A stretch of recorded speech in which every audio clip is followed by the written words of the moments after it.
The Zephyrian Empire had conquered 17 star systems, each victory sealed in the traditional way. Their greatest warrior would face the defeated species champion in single combat within the Crimson Arena. No species had ever refused the challenge, for to do so meant immediate extinction. No champion had ever survived. Captain Sarah Chen stood at the edge of the arena's blood-soaked sand, watching the massive form of Korthak the Destroyer pace on the opposite side. The Zephyrian champion stood 3 meters tall, his chitinous exoskeleton gleaming like black metal under the harsh arena lights. Forearms ended in razor-sharp claws that had torn through the champions of 16 worlds. His mandibles clicked with anticipation as he hefted his ceremonial war spear, its blade crackling with energy. The Zephyrian king, Vexthul, lounged on his throne high above the arena floor, his crown of conquered worlds glinting as he leaned forward. Each gem in that crown represented a fallen civilization. Tomorrow, Earth's blue-green jewel would join them. The human approaches without weapons, Vexthul announced to the gathered crowd, his voice amplified across the arena. How quaint. Korthak, try to make this entertaining. Sarah had volunteered for this mission knowing full well what it meant. Earth's military had run every simulation, calculated every possibility. Against Zephyrian technology and Korthak's proven combat record, humanity had a 0.003% chance of victory in conventional warfare. But Sarah had proposed something unconventional. As she walked across the sand, she felt the weight of 6 billion lives on her shoulders. The Zephyrians had been very specific. Earth could send one champion. If that champion won, humanity would be granted a place in the Empire as equals rather than slaves. If they lost, Earth would burn. Champion of Earth, Korthak's voice boomed. Across the arena, translated by the universal communicators, I am Korthak the Destroyer, slayer of champions, drinker of the blood of heroes. You face me without blade or armor. Do you wish me to grant you a quick death? Sarah stopped in the center of the arena and smiled. I appreciate the offer, but I'm here to win. The crowd erupted in laughter. Even some of the Zephyrian nobles clutched their sides, their chittering filling the air. Korthak himself seemed amused, his mandibles spreading wide in what might have been a grin. Bold words for one so small and soft, Korthak said, beginning to circle her. Tell me, what is your species' greatest strength?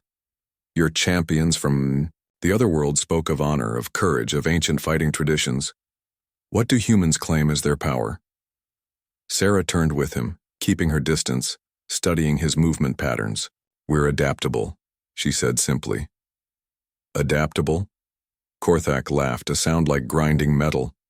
Against my claws? Against everything. The horn sounded and Korthak charged. Sarah didn't try to dodge the initial rush. That would have been impossible. Instead, she did something no previous champion had done. She dropped to the ground and rolled directly between his legs. Korthak's momentum carried him forward, and his spear struck only air. The crowd's laughter died. Sarah came up behind him and immediately started moving. Not running, that would only delay the inevitable. She was studying, learning, adapting. Korthak spun and swept at her with his lower arms. She ducked under the swing and noted how his exoskeleton had joint gaps near the shoulders. Stand still and die with honor, Korthak roared, frustrated that his prey wasn't behaving like the others.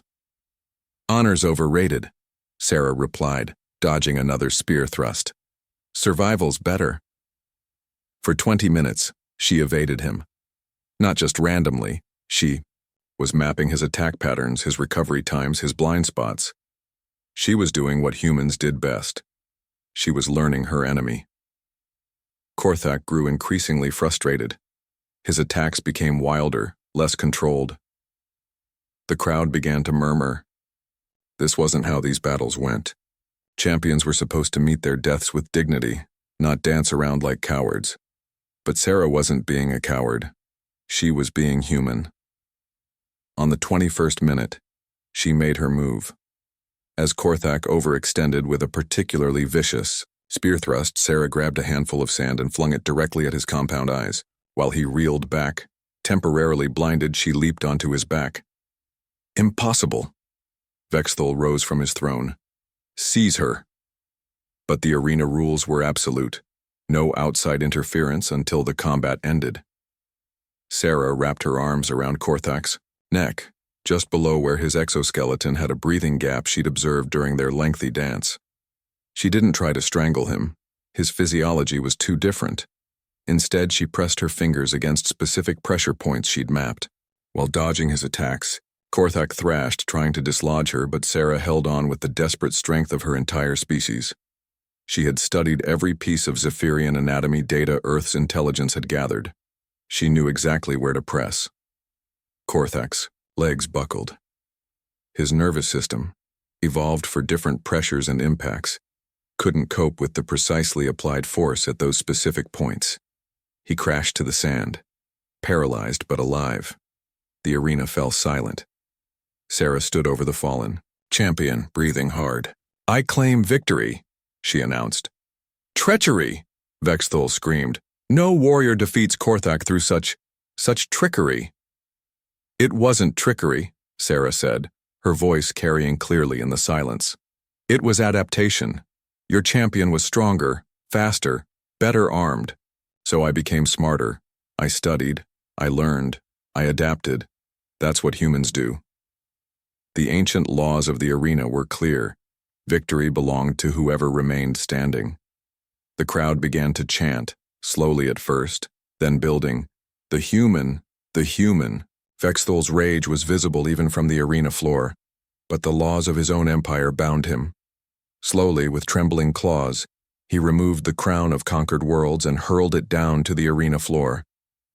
Sarah picked up the crown, feeling the weight of 17 civilizations in her hands.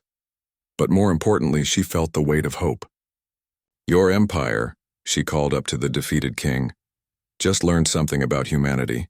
We don't just adapt to survive. We adapt to win." As she walked out of the arena, crown in hand, Earth's children were no longer alone in the galaxy. And the Zephyrian Empire had just discovered that sometimes the most dangerous weapon isn't the sharpest blade or the strongest arm. Sometimes it's the mind that refuses to give up.